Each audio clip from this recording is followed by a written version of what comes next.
Thank you Sanjay Raut. Thank you deputy chairman madam.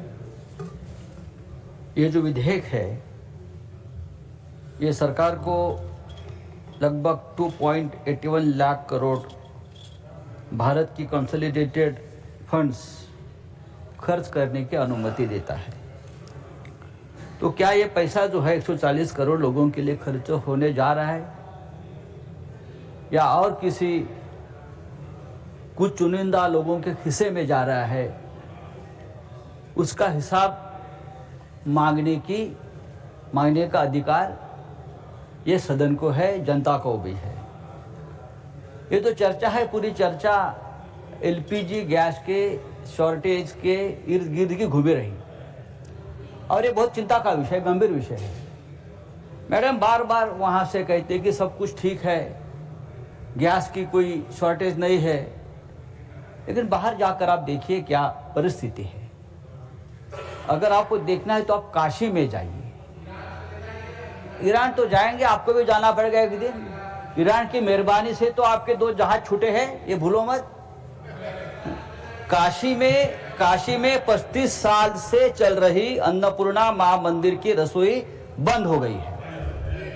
Correct, 35 साल से चल रही रसोई बंद हो गई है। यहाँ रोज 10-15 हजार लोग श्रद्धालु प्रसाद खाते थे, लेकिन गैस की सिलेंडर की शॉर्टेज से ये रसोई बंद हो गई है। महाराष्ट्र में शिरडी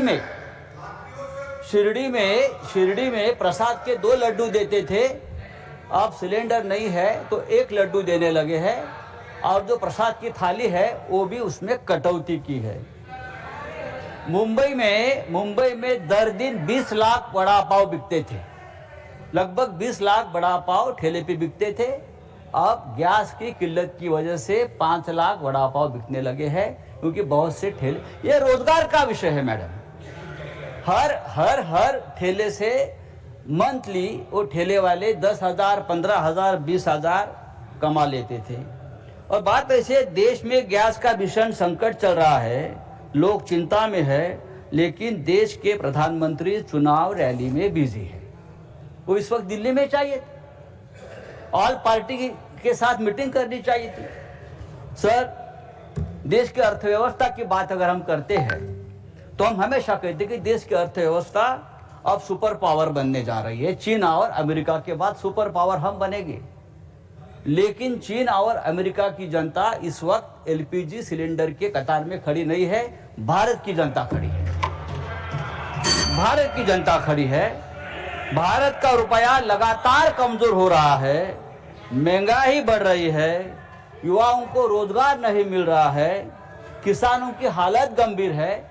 महाराष्ट्र में 17 किसानों ने किडनी बेचकर, महाराष्ट्र में 17 किसानों ने, मैडम आपको मालूम है, 17 किसानों ने कर्ज चुकाने के लिए अपनी किडनी बेची है। अहिल्यानगर में, विदर्भ में 17 किसानों ने, रिकॉर्ड पे है। हाँ, इन्वेस्टिगेशन हुआ है, महाराष्ट्र के विधानसभा में चर्चा हुआ है, सरकार आपकी है।